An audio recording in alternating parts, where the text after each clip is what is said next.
The early history of Sparta is a fascinating topic that has intrigued historians and scholars for centuries. According to Greek mythology, the ancestors of the Spartans were the Dorians, who invaded the Peloponnese from central Greece and defeated the original inhabitants of Laconia around 950 BC. This Dorian invasion has been a widely accepted explanation for the creation of Sparta, but recent archaeological evidence has cast doubt on this traditional narrative. The Dorians were one of the major ethnic groups of ancient Greece, and they were believed to have migrated from the north into the southern regions of the Greek mainland. The traditional story of the Dorian invasion portrays them as a fierce and warlike people who conquered the indigenous population of Laconia and established themselves as the ruling elite. This narrative has been perpetuated in ancient Greek literature and has been widely accepted as historical fact for centuries.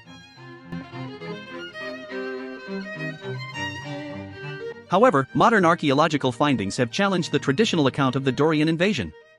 There is no concrete evidence to support the notion that a large-scale military invasion by the Dorians actually took place. In fact, recent studies have suggested that the movement of people and the spread of the Dorian culture may have been a more gradual and peaceful process than previously believed. One of the key pieces of evidence that has called the Dorian invasion into question is the lack of archaeological remains that can be definitively attributed to the Dorians. While there is evidence of a cultural shift in the region around the time that the Dorians were said to have arrived, there is no clear evidence of a violent invasion or a sudden change in the population of the area. Instead, it is possible that the Dorians may have gradually assimilated into the existing population of Laconia, eventually becoming the dominant group in the region. This theory is supported by the archaeological record, which shows a gradual shift in material culture and burial practices rather than a sudden and violent upheaval. Furthermore, the traditional narrative of the Dorian invasion has been called into question by the discovery of ancient inscriptions and other written records that do not support the idea of a large-scale invasion by the Dorians.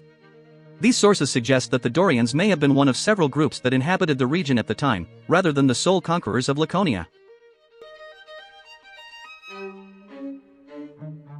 In light of this evidence, it is possible that the creation of Sparta was not solely the result of a Dorian invasion, but rather the product of a complex process of cultural and political development in the region.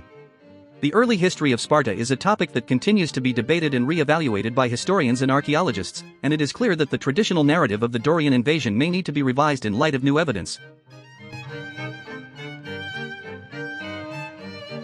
While the story of the Dorian invasion has long been a central part of the mythology and history of Sparta, it is important to critically examine the evidence and consider alternative explanations for the creation of this ancient city-state. The recent archaeological findings and scholarly research have shed new light on the early history of Sparta, and it is clear that the traditional narrative of the Dorian invasion may not accurately reflect the complex reality of the region's development. As our understanding of ancient history continues to evolve, it is important to remain open to new interpretations and to reassess long-held beliefs about the origins of ancient civilizations.